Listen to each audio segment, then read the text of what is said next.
let's talk a little bit about how your garden year starts. It starts about, I mean, you're planning, it's February right now, and you are starting to work on the plans for this summer's garden, and honestly, right? Kristen, I'm feeling a little behind right now. I'm thinking about when I need to start my my plants, and that is in March usually. And I like to. It takes a little bit of time to do the planning, but I've been dreaming about it since the seed catalogs rolled in November. Yeah. And so this is just one that I use, Johnny's, but I'm also usually ordering from any number of them. Right. Yeah. But really the way sometimes I get ahead of myself when I'm planning, and I get right into how many row feet of this. But I then need to step back, and I always start with a map, and I do it all on Excel. And so I don't know. I find that when I get to calculating how many seeds I need or how many bed feet equals this, that, and the other thing, that Excel really helps me figure those things out. So I just make a map on Excel so I have it all in the same file. And so this is the map. Each row is I've got it all in rows, and I just block it off. So, and this doesn't have to be in Excel. A person could just draw the map and sketch it out, but that helps me figure out, okay, I've got this much space, it's concrete, the actual space, rather than some abstract thing of a spreadsheet. Right. So that's how I start. So it's a visual picture. I mean, it's a footprint of the garden. Yeah. And then you also take it to a spreadsheet after that. Okay. Yep. So then I've got each planting on here is a row in my spreadsheet. And I leave space because I print it out afterwards. I leave blank ones for the actual date planted, things like that. Okay. And so I've got a field plan.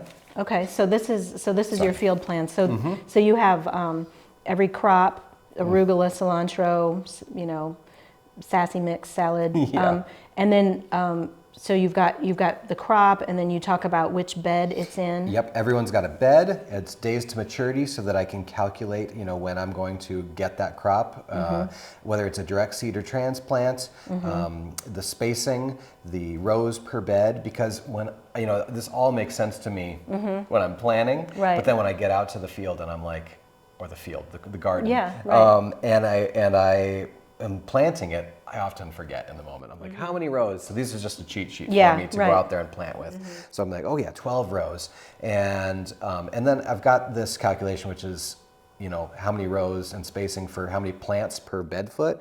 And that is what I generate, like how many seeds to order from the catalog. Okay, gotcha. So it does the calculation. And then this is how many plants you need. Yep. And then the number of bed feet ultimately. Okay. And then any notes, because there's, it's not all numbers. So something here, I've got, plant at the end next to the following salad succession, or, thin at this point, thin it to 10 inches so that I can. If there's anything special that, because you have so many different things going on that you kind of.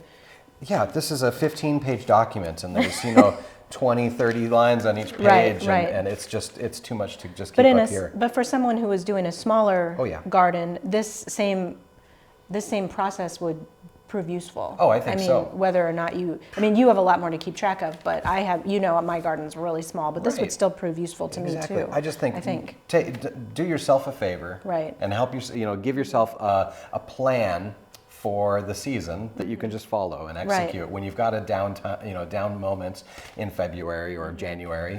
I know some growers the commercial growers, some do this process in December. Right. Because that's when the biggest selection of seeds are available from the seed companies. Anyway. Yeah, that makes sense. But it's sometime in the off season. So this is your ordering and kind of planning guide. Yes. And then you go to your propagation guide. Exactly. So all the numbers in here, then if the column that says transplant has transplant in there, then all that information goes into this propagation spreadsheet. Okay. Which tells me, sorry. A question for you about transplant. So does this mean that if DS means that it's direct sown in the garden? Correct. And so you don't move those to this sheet? I don't. These are just the things that you start indoors ahead of time. Right. Okay. I filter it, so it's just the transplants. Okay. Exactly. Yep. And so then you have your list of things that you're going to transplant. Yep. And then I've got it all coordinated so that things that are being planted in the garden are tray buddies is what I call them. Yeah. So I've got all the things that are planted in the garden in, say, mid to late April are all in the same tray tray. number 1.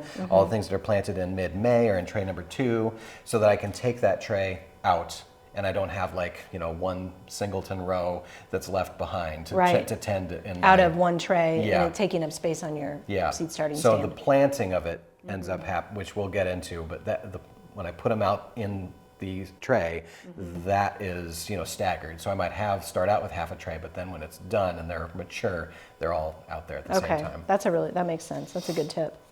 But yeah, so I've got a lot of early flowers. I've got the tomatoes and peppers, all these things that I'm starting in the house.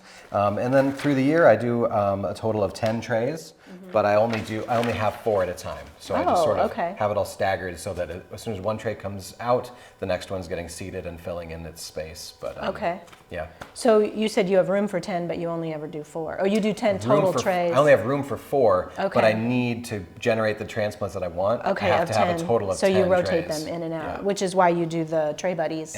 Yeah, that makes sense. Okay, so what are these dates here? Do you decide based on the information here in the field plan and the days to germination and days to maturity, you set your schedule ahead of time for your trays, right? Yeah, so I start with the date that, I start with the date that the crop can handle. Right. And then I make a plan for, when it's going to be in the field. I know how many weeks it takes to, to be, to mature from a transplant, and back calculate, and then that's my seeding date.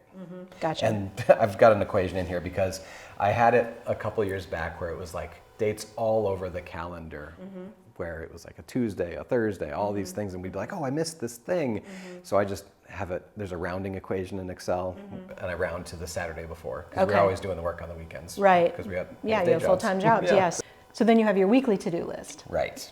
And that is what this is. Correct. And I've got everything sorted by, like I said, the Saturday, and all the things, all the seed starting, that's down the basement propagation, my direct seeds out in the garden, my transplants need to go out there, and my other tasks, the miscellaneous from the notes, those things, so that I can this is my script for the season, basically. Okay. Yeah. That makes sense. So this is one from a couple of years ago, I see. Yep. And so this is where we can see some of your notes that you wrote to yourself and kind of how things went into the garden. Exactly. Every week. So yeah, I'm moving some tunnels, and end of February, starting my first planting is 12th of March. Okay, good. Well, we'll look forward to doing some of those things next month. Sounds great.